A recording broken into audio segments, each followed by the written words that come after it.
亲爱的朋友们，欢迎来到微光夜读。那天，我带着外孙子去游乐场玩，正巧碰见了老严。说实话，一开始我真没认出他来，直到他拍了拍我肩膀，叫了声老李，我才回过神来。哟，老严啊，真是巧了。我笑着回应。我们俩就在外孙子玩耍的滑梯旁找了个座位，开始聊起了天。老严还是老样子，一开口就是那股熟悉的腔调。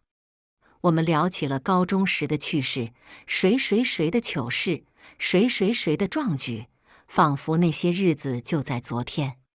老李，你还记得那次篮球赛吗？你那记3分球可真是绝了。老严哈哈大笑，我也被逗乐了。那些年轻时的热血和激情，真是让人怀念。聊着聊着，老严突然话锋一转，提到了即将举行的同学聚会。老李，听说了吗？咱们高中同学要聚一聚，你打算去不？我心想，这聚会我早就知道了，但实在没啥兴趣。哎，我这不天天忙着带孙子吗？聚会的事还真没顾上看。我打着哈哈，想糊弄过去。老严却不依不饶，拿出手机翻出群里的聊天记录给我看。你看，王强组织的，大家都说好了，你不会不给面子吧？我心想，这面子不给也得给了，只好应付道：行吧，到时候再说，我还得看孙子呢。老严这人，别看他平时话不多，可一旦决定了什么事，那真是9头牛都拉不回来。他见我有些犹豫，就又劝开了：老李，咱们都多久没见了？这次聚会可是个难得的机会，你可不能错过啊。我挠了挠头，心想这聚会我是真的不想去，但又不好直接拒绝，只好说：老严，我这不是得照顾孙子吗？家里也离不开人。哎呀，这有啥难的？你就跟家里人说说，实在不行，我帮你去说说。老严一脸的认真，我真是哭笑不得。行，我尽量。我只好先答应着，心里却想，到时候再说吧。回到家，我一直在琢磨怎么跟老严说我不想去聚会。我知道他是个热心肠，可我这人就喜欢清静，不喜欢那些热闹的场合。第2天，老严又打电话来问：老李，聚会的事考虑的怎么样了？大家都等着你呢。我心想，这下躲不过去了，只好说：老严，我这几天身体不太舒服，怕是去不了了。再说，我这还得看孙子呢。哎呀，身体要紧，那你好好休息。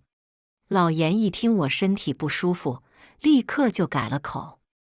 我心里松了口气，总算是把这事给应付过去了。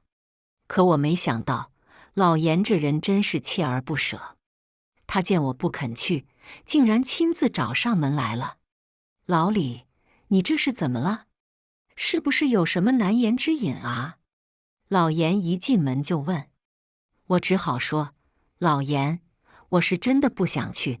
那聚会上的同学，我们读书时就不熟，去了也是尴尬。哎呀，这有啥的？大家这么多年没见，正好趁这个机会好好聚聚，联络感情。老严还是不死心。我见他这么坚持，也不好再拒绝，只好说：那好吧，我去还不行吗？老严一听，乐得跟个孩子似的，这就对了嘛，咱们老同学就应该多聚聚。看着老严高兴的样子，我心里虽然不情愿，但也只好硬着头皮答应了。毕竟老同学一场，这点面子还是要给的。可我没想到，老严这人真是执着。就在我快忘了聚会这茬的时候，他又打电话来了。老李，聚会就在明天了，你可别忘了啊。老严在电话那头提醒我。我心想，这下躲不过去了，只好说：行，我知道了，我尽量去。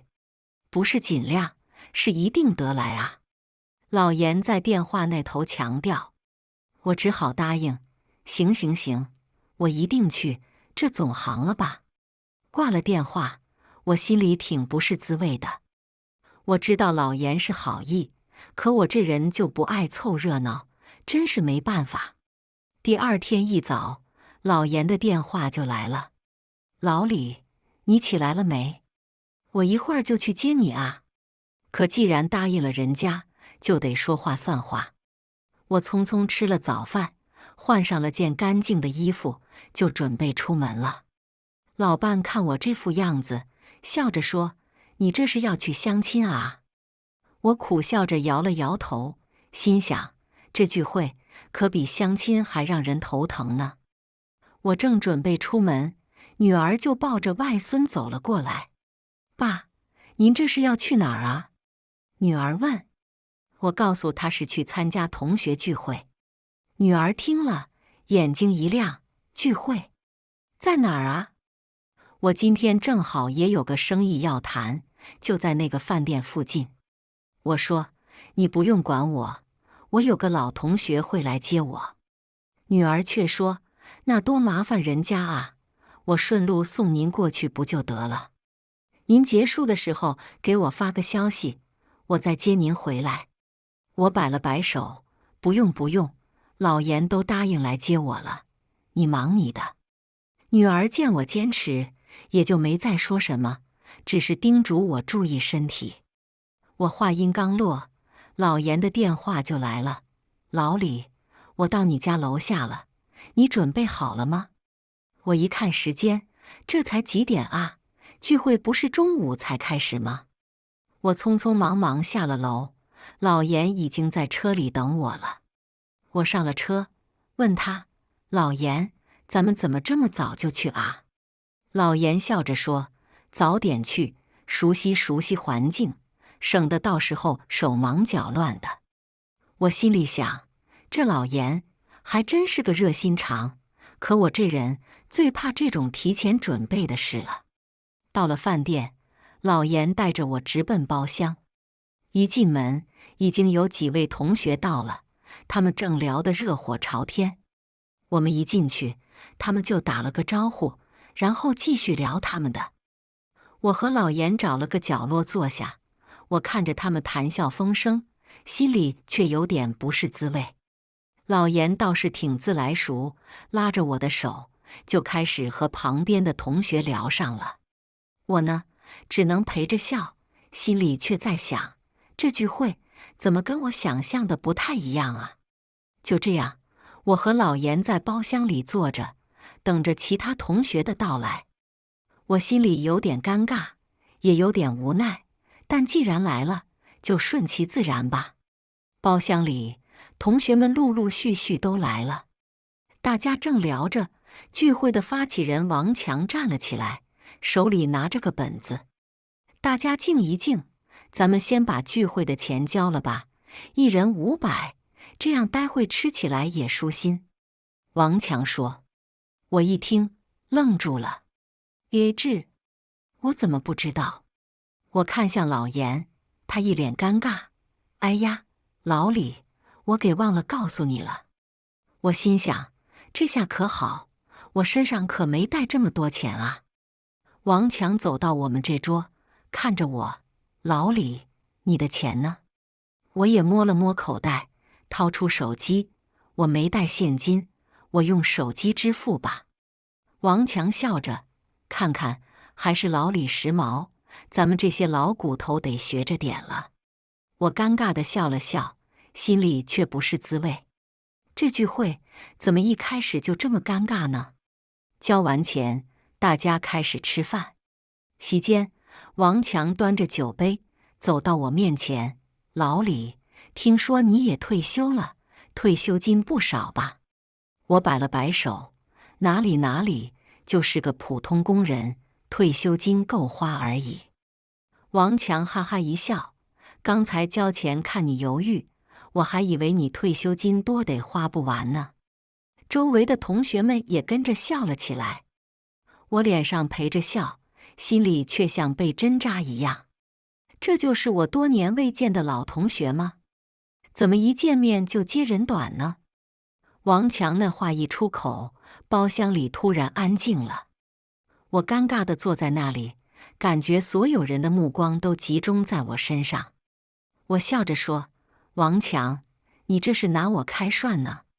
他哈哈大笑：“老李，我这不就是开个玩笑吗？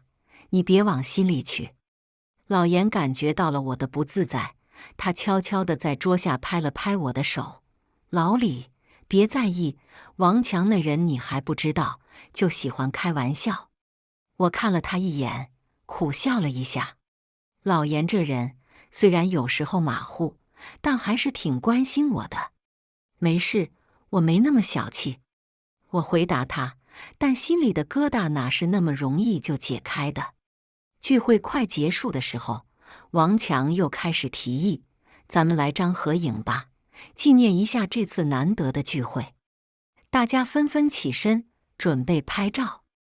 我坐在角落里，心里却想：这合影，我真的需要吗？王强走过来，拉着我：“老李，你坐那么远干嘛？来，咱们一起照。”我勉强站起身，挤进了人群。闪光灯亮起，我脸上挂着笑，心里却五味杂陈。聚会终于结束了，我走出包厢，长长的舒了口气。聚会散场，大家陆续离开，王强却走到我跟前，似笑非笑地说：“老李，怎么回去啊？要不要我送你一程？我这可是新买的车，坐坐看。”我一听，这不是明摆着炫耀吗？我摆了摆手：“不用了，王强，我女儿待会来接我。”他一笑：“你女儿？不会是骑个小电瓶车吧？现在这社会，没个车还真不方便。”我听了，心里挺不是滋味，但也没多说什么。王强还在那自顾自地说：“老李，你看你，退休金也不高，生活挺不容易的吧？要不要我帮你找个活干？”我听了，心里那个火啊，蹭蹭的往上冒。我深吸了口气，说：“王强，我虽然退休金不多，但日子还过得去。你的好意我心领了，活就不麻烦你找了。”王强一愣，显然没想到我会这么直接拒绝。他讪讪地笑了笑，没再说什么。我给女儿发了个消息，告诉她我出来了。没过多久，她就开着车到了饭店门口。我走到车边，女儿从车上下来，笑着对我说：“爸，聚会怎么样？还开心吗？”我看了看她，又看了看那辆豪车，心里突然有种说不出的滋味。我笑着说：“还行，就是有点累。”女儿没多问，只是说：“爸，上车吧，咱们回家。”我点了点头，转身准备上车。这时，王强和其他几个同学也走了出来，看到女儿的车，他们的表情都有些惊讶。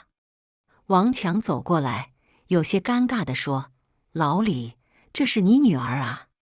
真是年轻有为啊。”我淡淡地说：“是啊，她自己开公司的，生意做得不错。”女儿的车停在饭店门口，王强和其他几个同学都围了过来。王强看着那辆豪车，眼睛都直了：“老李，这车得不少钱吧？你女儿是做什么的？”我淡淡地说：“她自己开了家公司，生意还不错。”王强听了，惊讶地张大了嘴：“公司老板？老李，你这可真是深藏不露啊！”我看了他一眼，没再多说什么。有些事情没必要解释得太清楚。王强还在那喋喋不休：“老李，你女儿这么有出息，你怎么不早说呢？咱们老同学互相帮忙是应该的吗？”我看了他一眼，心里有些反感。这种人用得着了就套近乎，用不着就冷嘲热讽。我沉默着，没有接他的话。有些事情不值得浪费口舌。女儿看出了我的尴尬，她笑着对王强说：“王叔叔，您过奖了。我和我爸一样，都是普通人，只是运气好，做了点小生意。”王强听了，脸上有些挂不住。那是，年轻有为，了不起。女儿又转向其他同学：“大家以后有空来这家饭店，这是我朋友开的，提我的名字可以打折。”同学们听了都有些惊讶。女儿的这番话不仅为我解了围，也给了他们一个台阶下。我看着女儿，心里有些感动。这孩子从小就懂事，现在长大了，更是懂得如何做人。我拍了拍女儿的肩膀，说：“咱们回家吧。”女儿点了点头。我们上车，离开了这个充满是非的地方。王强这人脸皮厚的可以，他见我女儿这么有出息，立刻换了副嘴脸：“老李，你看，我最近有个项目，想和你女儿谈谈合作。”我看了他一眼，心里冷笑。这人刚才还冷嘲热讽，现在又来攀关系。我淡淡的说：“王强，我女儿的生意我不懂，你有什么事直接找她公司谈吧。”王强还想说什么，我女儿已经发动了车子。王强见我态度冷淡，又转向我女儿：“侄女，你看，咱们都是老同学，这点忙你可得帮帮。”女儿礼貌地笑了笑：“王叔叔，您的事我会转达，但公司有公司的规矩，能不能合作，还得看项目本身。”王强听了，脸上有些挂不住。我心想，这拒绝得漂亮，既不得罪人，又守住了底线。车子缓缓驶离饭店，我回头望了望，那些老同学们还站在门口，脸上的表情各不相同。